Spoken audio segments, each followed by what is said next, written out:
देखिए, आयु का विज्ञान है आयुर्वेद। और आयु क्यों चाहिए? क्योंकि हमको धर्म, अर्थ, काम, मोक्ष चतुर्थ रूपी जो पुरुषार्थ है उसको करना है। 1 से लेके 25 साल तक ब्रह्मचर्य आश्रम पुरुषार्थ को 25-25 के साल में बांटा गया है। तो पहला है पढ़ाई लिखाई करके अपने जीवन जीने योग्य बनना।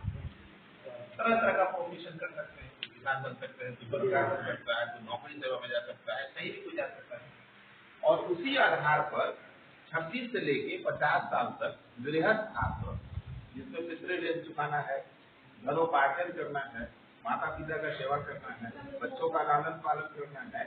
और आखिरी आयु जब 50 साल का हो जाएगा तो 51 से 74 साल तक उसको बोलते हैं वानप्रस्थ आश्रम। आप थोड़ा समाज में जाइए और घर को देखते रहिए, आपके बच्चे फिर घर को संभालेंगे, उसको बोलते हैं वानप्रस्थ आश्रम। और 75 से लेके 100 साल का आयु जो है वो संन्यास आश्रम। मतलब आपका जो अनुभव है 75 साल का वो पूरा समाज के लिए है, पूरा समाज आपका परिवार है। तब जाकर के आपके ऊपर जो उम्र में आपके जीवन काल में जो जो जिम्मेवारियां हैं उसको पूरा कर सकते हैं।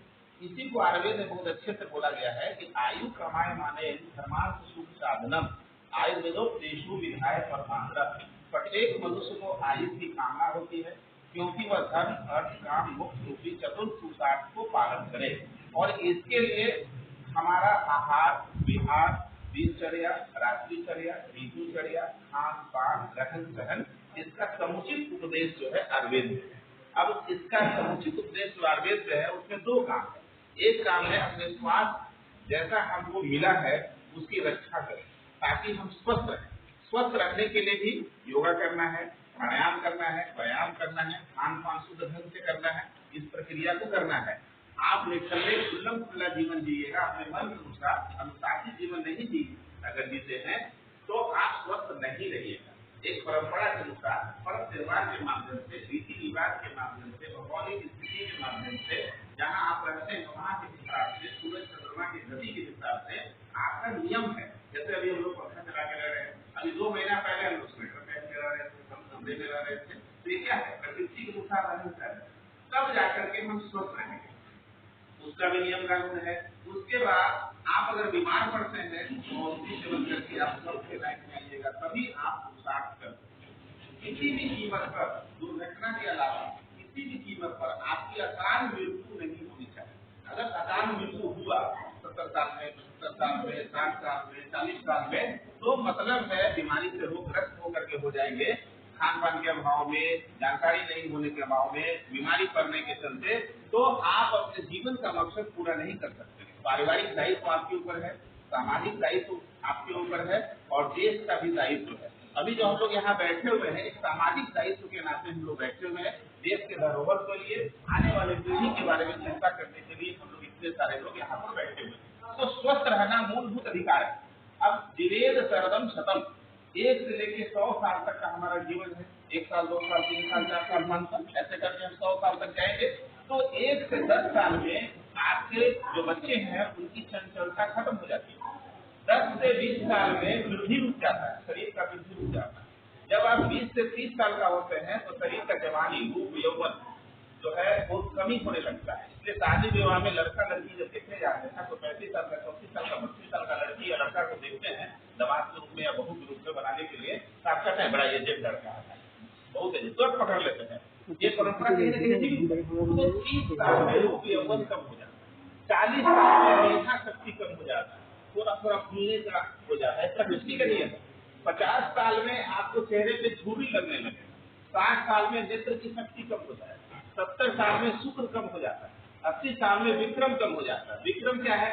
जो बुजुर्ग आदमी कोई काम धंधा करने से कतराए, जिसमें जोश उमंग का कमी हो जाए, घर में स्थिर हो जाए, कहीं बाहर आए जाए नहीं, देवता में आने को बाजार हाट करना बंद करने लगे, तो विक्रम उसी को बोलते हैं, शक्तिशाली पौष्टिक की कमी होती है।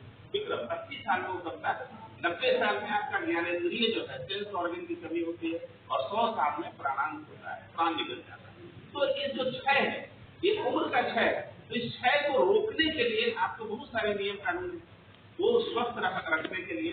अगर आप इसको रखना चाहते हैं स्वस्थ, तो औषधि अच्छा होना चाहिए, खान पान अच्छा होना चाहिए, वातावरण अच्छा होना चाहिए। अभी कुछ दिन पहले कोरोना आया, तो कोरोना में क्या हो गया, काल जो है, समय जो है, हवा पानी सब विदूषित हो गया।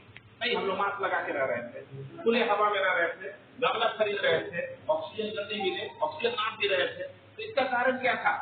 तो स्वस्थ रहने के लिए सिर्फ बीमार पड़ेंगे और बीमार पड़ने के बाद बड़े हॉस्पिटल में भर्ती हो जाएंगे और वेंटिलेटर लगा लेंगे और सौभाग्य से निकल के बाहर आ जाएंगे तो ताली बजाएंगे।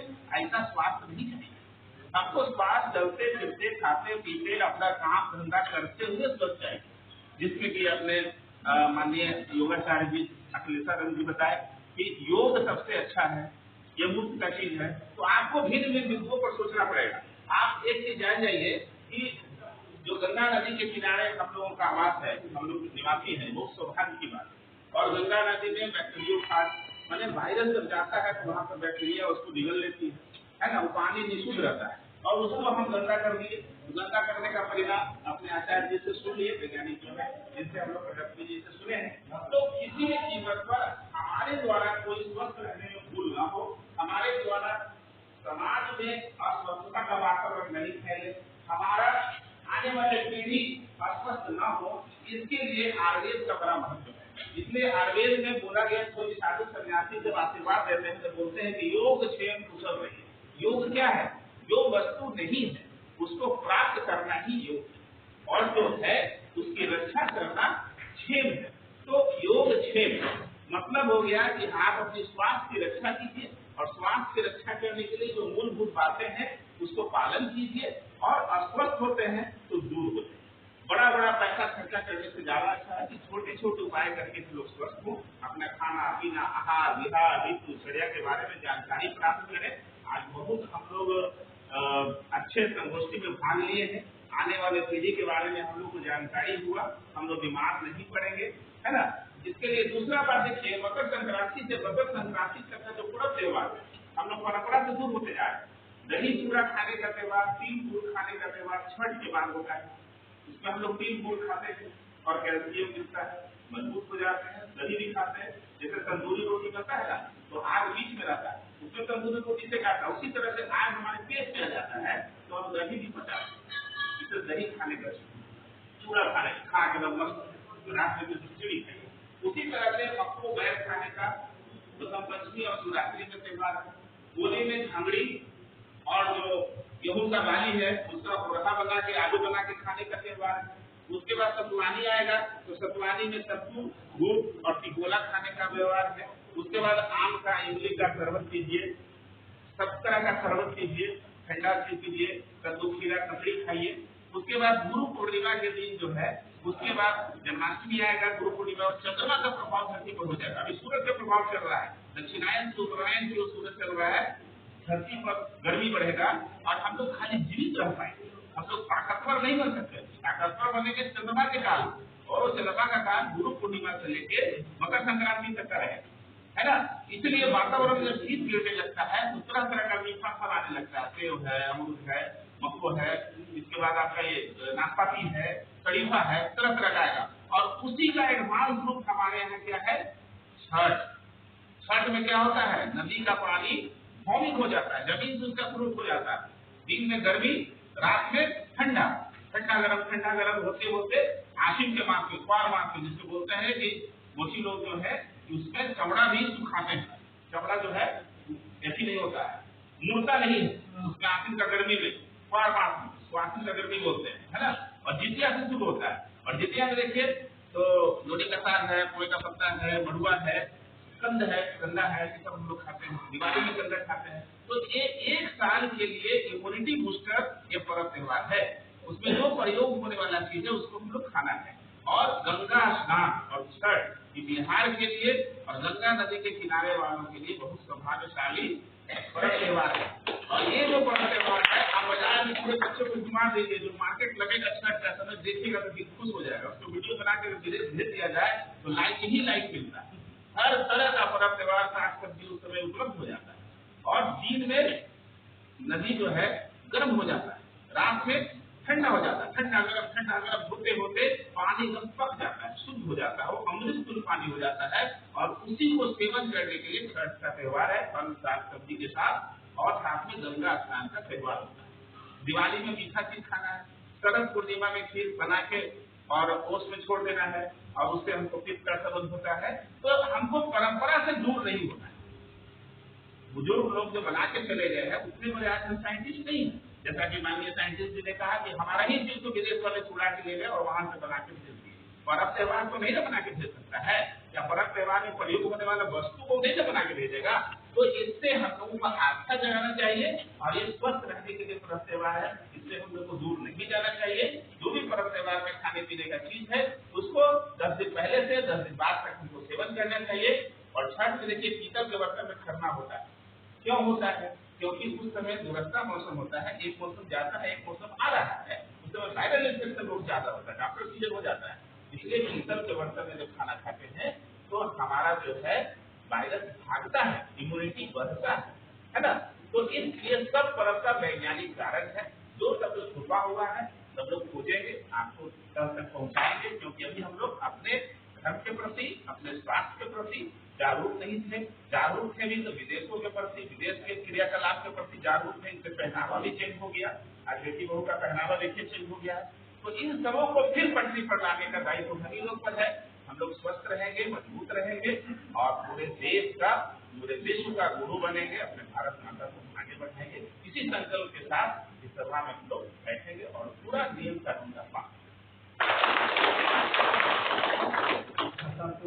बहुत बहुत धन्यवाद। और हम आमंत्रित करेंगे अपने बड़े भाई यहाँ के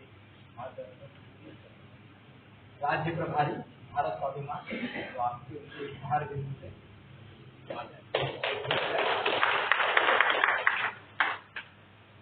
बहुत धन्यवाद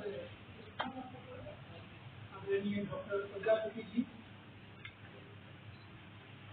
परम पूज्य श्रद्धेय स्वामी रामदेव जी महाराज और जी को मैं नमन वंदन करता हूँ। और सबसे पहले मैं धन्यवाद देता हूँ आपके क्षेत्र के यशस्वी विधायक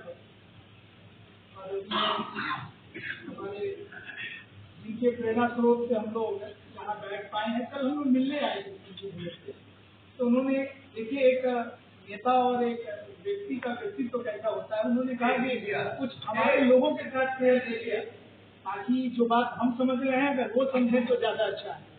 तो मैं उनको बहुत बहुत धन्यवाद देता हूँ। और उन्होंने आदरणीय डॉक्टर संजय जी को और आदरणीय भाई जी को मेरे सामने ही, हम सबके सामने एक दूरभाष से सूचना दी और आप बिल्कुल समय अनुसार इस कार्यक्रम को आयोजित किया। तो मैं आपको भी बहुत बहुत धन्यवाद देता हूँ, प्रणाम करता हूँ। और हमारे आदरणीय अखिलेश आनंद जी, डॉक्टर प्रजापति जी, भानु जी और पूरी इनकी जो टीम है, सबकी ओर से मैं आपको भी मैं के रूप में प्रणाम करता हूँ, जो आपके लिए हम लोगों को कार्य करने का ये मौका प्रदान होने की देती है।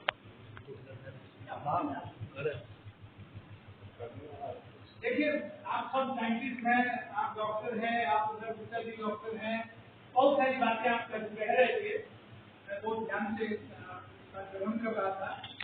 देखिए आखिर में आपके मन में एक उत्कंठा होती होगी कि क्या बात है, हम कैसा हूँ खाएं, कैसे रहे, जैसे मन हो वैसे रहे, हमारी पीढ़ी चली जानी चाहिए, हम नहीं रहेंगे 3 पीढ़ी के बाद क्या होगा, इसके चिंतन के लिए हमें क्या मिलेगा।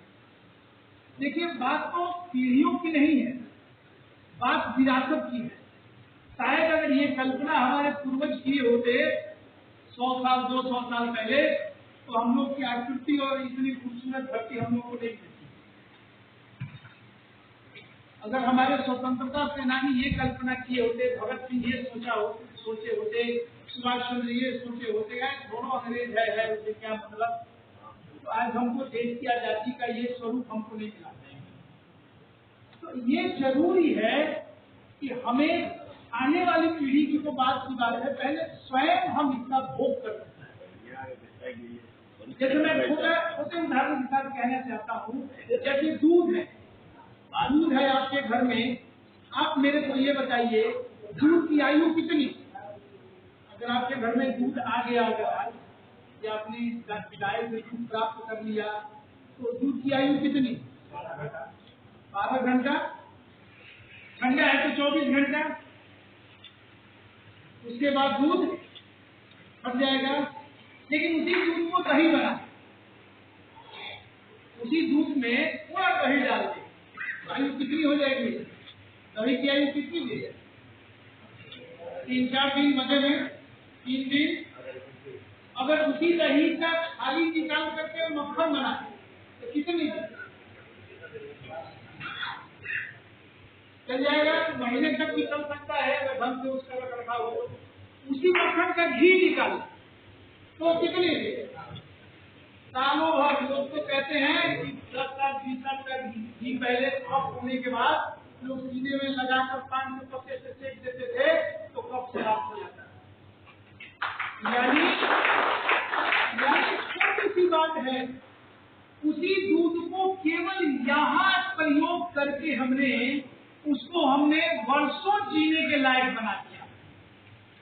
तो ये सारे लोग जो बैठे हैं, उधर थे स्वामी रामदेव जी महाराज, सर आचार्य बालकृष्ण जी महाराज, सर आपके यशस्वी प्रधानमंत्री जी, ये सब लोग ये विवेक लगा करके ये चाहते हैं कि जो हमारे देश के जो नागरिक हैं उनकी क्वालिटी बढ़ जाए, आयु बढ़ जाए, लाइफ बढ़ जाए, जीवन जीने का तरीका बढ़ जाए। इसीलिए सारे लोग आपके बीच आए हैं कि आपका जीवन कैसे बेहतर। अब एक बात आ जाती है, हमने वेतन लेकर के ये सारे लोग आ गए, माननीय प्रधानमंत्री जी ने योजनाएं बना दी, बाबा रामदेव जी को दायित्व दे दिया कि भाई आपके पास संगठन है, आपके पास भगवान ने यश वैभव दिया है, आप जंगल, धरती, पानी सबके लिए काम कर रहे हैं, लोगों के स्वास्थ्य भारत के लिए काम कर रहे हैं, तो ये भी काम कर दीजिए। लेकिन सब लोग आ गए। मान लिया जाए कि कोई एक आपके गांव में भिक्षाटन करने के लिए व्यक्ति आ गया और वो आपसे मांग रहा है कि मुझे भिक्षाम देगी, आपके घर में खीर बना है और आप खीर ले गए देने के लिए, देखा जिस पात्र में वो मांग रहा है उस पात्र में गोबर भरा है, तो आप बताइए उसमें आप खीर दीजिएगा क्या? कभी दीजिएगा? क्यों नहीं दीजिएगा भाई? खाएगा वो कि हमको तो देना है। सच बताइए, हमको तो देना है ना। और गोबर वाले में रखा है क्या? कहीं भी रखा है। लेकिन हमारा कॉन्सेप्ट ये कहता है, हमारी अंतरात्मा ये कहती है कि जो सामने वाले को दे रहा हूँ यह अज्ञानी है, अगर इसको मैं खीर इसमें दे दूंगा तो गोबर की तरह मेरा खीर भी बर्बाद हो जाएगा। उसमें मेरा श्रम, मेरी शक्ति, मेरे साधन, मेरा समय सब बर्बाद हो जाएगा। तो आप क्या कहेंगे उसको? आप सुझाव देंगे ना कि आप जाओ भाई गोबर को दूसरे जगह रखो, बर्तन साफ करो, आओ मैं खीर दूंगा। वही काम ये सारे लोग कर रहे हैं कि ये सारे ज्ञान आपको देना चाहते हैं। सब इतनी है कि आप इसको बड़े पवित्र भाव से इसको स्वीकार करिए। और एक चूंकि ये वैचारिक क्रांति है, बड़े बड़े लोग इसमें लगे हैं, मेडिकल माफिया के लोग लगे हुए हैं। आप कह रहे थे कि 1 लाख करोड़ का ये खाद और DAP यूरिया का धंधा है, दवाइयों का धंधा है। अब इसमें जहाँ बड़े बड़े बाजा हो उसमें हमारा कोई काम नहीं करेगा। उसके लिए हमें 1000 रुपये ही तैयार कर दें, तो चाहे जितने बड़े बैंड बाजा बजा